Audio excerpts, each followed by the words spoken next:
Countdown, skipping the countdown. Here we go, ladies and gentlemen. Here we go. Did you know about this?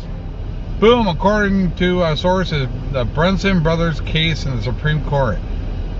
Wait a minute, non-disclosure agreements? Wait, hold on a second. Doesn't that mean that if they overturn this case, doesn't this dude here, that guy there, get reinstated? Well, hold on a second. That's weird. Alright, let's get into this. The Brunson brothers case, a legal time bomb. What? In a stunning turn of events, the legal saga known as the Brunson brothers case has captivated the attention of the nation, with whispers suggesting that if this case is overturned, President Donald Trump could be reinstated without the need for an election. Congratulations! This notion has sent shockwaves through political circles and ignited fervent debates. But what exactly is happening behind the scenes, and why has this case reemerged as a focal point of national intrigue? Woo! Okay, let's zoom in on this. See what we can read. Just a friendly reminder. Okay, right there. Case overturned, Trump returns on that day and no election. You're welcome. Even she says, Santa surfing. I know how to find her. I've been following her a while. All right, let's move on. Even the Biznitch says it. So there's a lot of interesting. So the Brunson brothers case, the Brunson brothers case has already seen its day in the Supreme Court, or so it seemed. Despite the case being ruled upon, there are murmurs that the Brunsons are under a strict non-disclosure agreement imposed by the military, suggesting there may be more at play than meets the eye. The public's impatience for clarity is palpable, but it appears the patience is a virtue in this case, as developments unfold under a veil of secrecy. So if you want to, I'm not going to read the whole thing clearly because that's just starting to get a little boring for me to read. So I got more in here. Just pause that if you'd like to and read it. What is the secrecy of the long haul? The extension of the Supreme Court eyebrows the hidden status of the Brunson case. While many assume the Brunson brothers case was a closed chapter, recent discoveries have breathed new life into the narrative. The case is listed as active on the Supreme Court's website, despite lacking a formal court stamp. Oh, shit. That means that the leftists are going to be super pissed. Here's the outcome. Trump's reinstatement.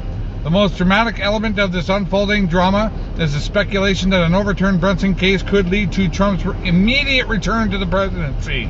Goldback, Nassara. This idea, once relegated to the realm of the conspiracy theories, has gained traction. The legal mechanics behind such an outcome are complex and unprecedented, but the mere possibility has electrified Trump supporters and caused consternation among his opponents. Oh, shit! Woo! The suggestion that Trump could be reinstated without an election taps into a deep well of political fervor and division. Oh, obviously division. People hate him. People love him. We'll see.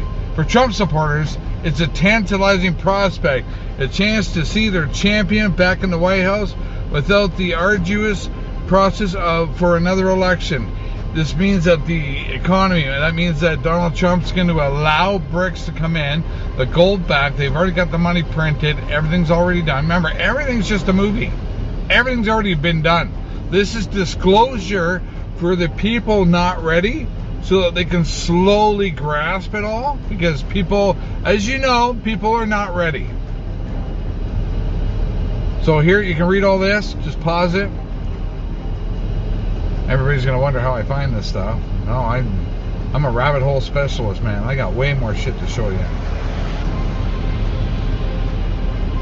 Pentagon. What do you see about the Pentagon? Oh, Operation Flicker. Over 5,000 Pentagon Department of Defense involved in child porn. I'll show you that website, too.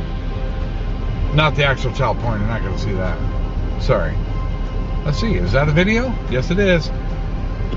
The Defense Department releasing brand new details into an investigation involving child pornography. No. And dozens of its workers and contractors, some with top-level security clearance. What? Not only are these very serious accusations, but investigators say some of the people involved were handling the nation's most sensitive secrets. potentially making this a matter of national security. Chief Fox Report correspondent Jonathan Hunt with the news. Appalling story, Jonathan. Do we know more about these people and their security clearances? Well, we don't know their exact job titles, John, but what we do know is that they did appear to have been working, some of them at high levels, across a range of government agencies. Take a look at this, for instance, the National Security Agency, the National Reconnaissance Office, and the very secretive Defense Advanced Research Projects Agency. Others also worked on actual military installations, including Edwards Air Force Base in California and also the California-based Naval Air Warfare Center. So they had access to military secrets in some cases and military hardware. Are all these suspects under arrest? I got more for you. We've got 94 pages of investigative material from the Defense Department today, including dozens of specific individuals. They have not all been arrested, though. Some have been tried, some have been sentenced, but some have, the cases simply fell apart because of lack of evidence. Some are ratting other people out. Experts tell us it is always very difficult to prosecute child porn cases, not least because it's difficult to prove who exactly was on any given computer. Listen. That's right. Who has the password? Who has the identification to get into that? Was it you who opened the computer and I went on it? Those are very difficult aspects in prosecuting. Then there's finding the victims. Are they abused victims? Are they underage? Did they appear overage? You know, there's a lot of difficulties built right into child pornography cases. But Josh Hanshaft also told me it is imperative that the government find a way to prosecute in these cases because they are so important and so disturbing. And this isn't just about workers committing crime. No, it's not. The big fear here is that there is a possibility that these people open themselves to blackmail by a foreign power that wants to get information about our military secrets, or even terrorists. So the Defense Department is very concerned. It says they are taking all of these cases very seriously indeed, John. There you go. Keeping them honest tonight, potentially hundreds of military employees and contractors who may have bought child pornography online but haven't been prosecuted or even in some cases investigated. That's right, you heard me, child pornography. As many as 1,700 names, according to a U.S. Senator, on a list of 5,200 from an internet sting operation overlooked the first time around 4 years ago. Only now are they supposedly getting a second look, and only after pressure from investigative reporters and the U.S. Senator you're about to hear from, Republican Charles Grassley. Yes, he is. Pentagon porn story began in 2006. An Immigration and Customs Enforcement child pornography sting operation called Project Flicker produced payment records of about 5,200 people, many of whom provided Army or fleet zip codes or military email addresses. Subsequently, the Pentagon's investigative branch, DCIS, began going through the ICE list to identify who actually was a DoD employee or a contractor. The investigation, however, only ran for 8 months and only cross-checked some 3,500 names for Pentagon ties, according to a senator. According to DCIS documents revealed in a Freedom of Information Act request, out of that 3,500, investigators uncovered 264 employees or contractors, including staffers for the Secretary of Defense and contractors at the NSA. 9 people had top security clearances, but only about 20% of those 264 people were completely investigated. Fewer still were prosecuted, and after about 8 months, the entire probe was halted. It left about 1,700 names totally unchecked, 1,700 alleged kiddie porn customers, an unknown number of whom may still work in some capacity for the Defense Department. Late last summer, after investigations by the Boston Globe and Yahoo News revealed the figures, a Pentagon spokesman promised to reopen the investigation, conceding that DCIS had stopped due to lack of resources. DCIS says it is now revisiting all 5,200 names, telling Senator Grassley's staff they've now identified 302 employees or staffers. The Pentagon's IG telling us, and I quote, "Any suggestion that the DoD Office of Inspector General or its criminal investigative arm, the DCIS, is not taking Operation Flicker and the issue of child pornography seriously is in error." But Senator Grassley says he is still not getting the cooperation he needs from this Pentagon. I spoke to him earlier. Senator Grassley, you were told that 5,200 Defense Department employees had allegedly purchased child porn, and yet you're saying only 3,500 of those names were cross-checked by a defense investigator to see if they were really DoD personnel. That's mind-boggling. Why weren't all of them cross-checked?